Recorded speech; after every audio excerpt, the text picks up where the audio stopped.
क्या आपने कभी सोचा है कि जो लड़का अंग्रेजी बोलने से डरता था वही एक दिन अरबों डॉलर का बिजनेस खड़ा करेगा। जो लड़का अपने कॉलेज में नोट्स बेचकर पैसा कमाता था वही एक दिन देश की सबसे बड़ी डिजिटल पेमेंट कंपनी बनाएगा। जी हाँ दोस्तों, हम बात कर रहे हैं पेटीएम की।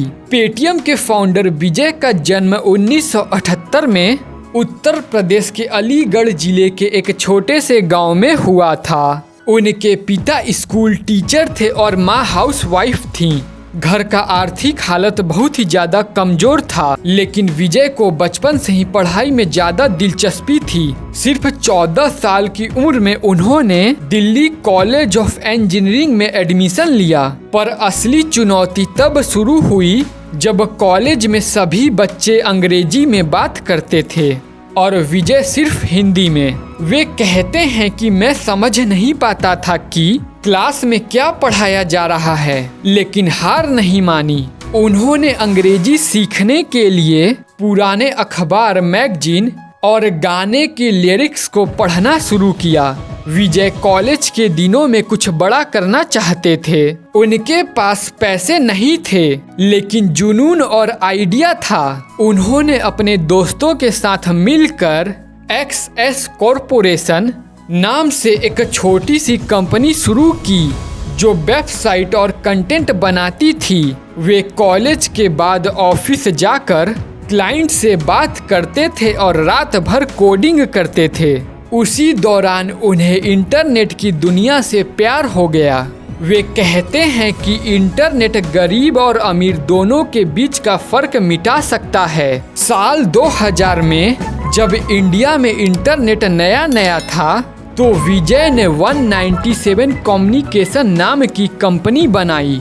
उस समय कंपनी रिंगटोन, न्यूज और जोक्स SMS के जरिए भेजने का काम करती थी, लेकिन वक्त के साथ साथ लोगों की जरूरत बदल रही थी और 2010 आते आते स्मार्टफोन्स भारत में तेजी से फैलने लगा। फिर विजय ने समझ लिया कि भविष्य मोबाइल पेमेंट्स का है और साल 2010 में विजय ने एक नया सपना देखा, पे थ्रू मोबाइल यानी पेटीएम।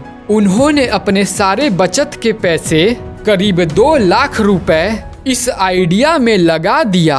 पहले लोगों को यकीन ही नहीं हुआ कि मोबाइल से पैसा भेजना या रिचार्ज करना सुरक्षित हो सकता है, लेकिन विजय ने हार नहीं मानी और फिर उन्होंने कहा भारत में डिजिटल रिवॉल्यूशन आएगा और पेटीएम उसका हिस्सा बनेगा। फिर धीरे धीरे पेटीएम ने रिचार्ज, बिल पेमेंट और फिर पेटीएम वॉलेट लॉन्च किया। और फिर साल आया 2016, नोटबंदी का दिन। उस समय लोगों के पास कैश नहीं था और तभी पेटीएम बना हर भारतीय का सहारा। और पेटीएम ने रातों रात पूरे देश में अपनी पकड़ बना ली।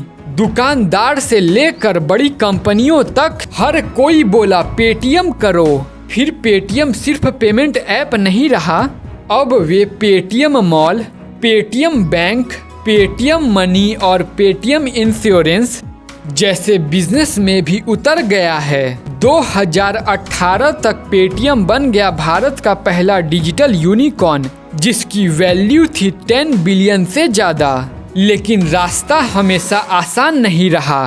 पेटीएम का IPO 2021 में आया, जो भारत का सबसे बड़ा IPO था, लेकिन शुरुआत में शेयर गिर गए और लोगों ने कहा कि पेटीएम का सपना खत्म हो गया। लेकिन विजय ने मुस्कुराकर कहा, यह शुरुआत है, मंजिल नहीं। उन्होंने अपने बिजनेस मॉडल को और भी ज्यादा मजबूत किया और अब फिर पेटीएम अपनी ग्रोथ की राह पर आगे बढ़ रहा है। और आज विजय शेखर शर्मा का नाम हर उस युवा के लिए प्रेरणा है जो कुछ बड़ा करने का सपना देखता है। तो दोस्तों, ये थी पेटीएम की पूरी कहानी। उम्मीद है आपको यह वीडियो पसंद आया होगा, तो प्लीज़ इस वीडियो को लाइक करें, अपने दोस्तों के साथ शेयर करें और कमेंट कर बताएं क्या आपने कभी पेटीएम का यूज किया है। और ऐसी ही इंटरेस्टिंग और नॉलेजफुल वीडियो देखने के लिए चैनल को सब्सक्राइब करना ना भूलें। Thank you for watching.